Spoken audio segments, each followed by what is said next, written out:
नमस्कार, मैं हूं निकिता, मेरे चैनल को बहुत बहुत स्वागत है। आप जानते हैं जौनपुर अनुराग यादव का केस जो कि 1 साल हो गया है कि अब गिरेगा घर और अब गिरेगा घर, लेकिन बुलडोजर की जो प्रक्रिया है उसको बीच में ही रोक दी गई है। अब यहाँ पे बात ये है कि लालता और भी कोर्टों में याचिका दायर करवा रहा है। वो मांग है कि घर ना गिराया जाए, उसकी कोई गलती नहीं है। बेटे को पहले ही बाइज्जत बरी कर दी गई क्योंकि वो बेटा वहाँ पे शामिल नहीं हुआ जब अनुराग की हत्या हुई है।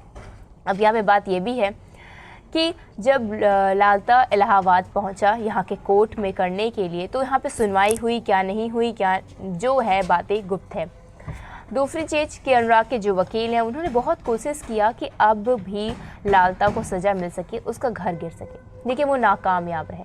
क्योंकि कहते हैं पैसा पावर, जो कि दोनों चीज़ लालता के पास है। लालता ने अपने उस उम्र में इतना पावर और पैसे कमा लिए हैं, उसके बेटे ने कमा लिए हैं कि कोई इसका कुछ कर नहीं सकता है।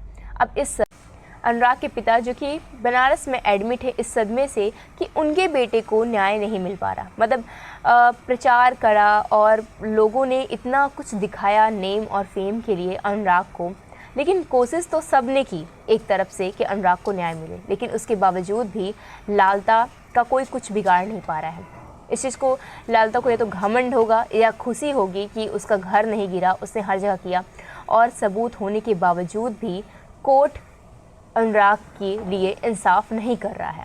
अब यहाँ पे फाइल जाने के बावजूद बीच में रुक गया था। ये बात तो पहले से पता थी जब वो डीएम ऑफिस में गए। इस चीज़ के लिए उन्होंने मिन्नत की कि 30 अक्टूबर को ही बुलडोजर चलाया जाए, क्योंकि उस दिन के बेटे की हत्या हुई थी जो कि लालता ने की थी दिन में।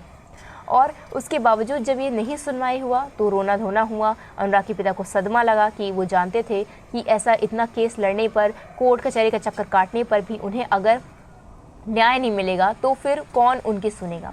इसमें आपकी क्या राय है, मुझे कमेंट जरूर बताएगा, और मेरे चैनल को लाइक और सब्सक्राइब करना मत भूलिएगा। धन्यवाद।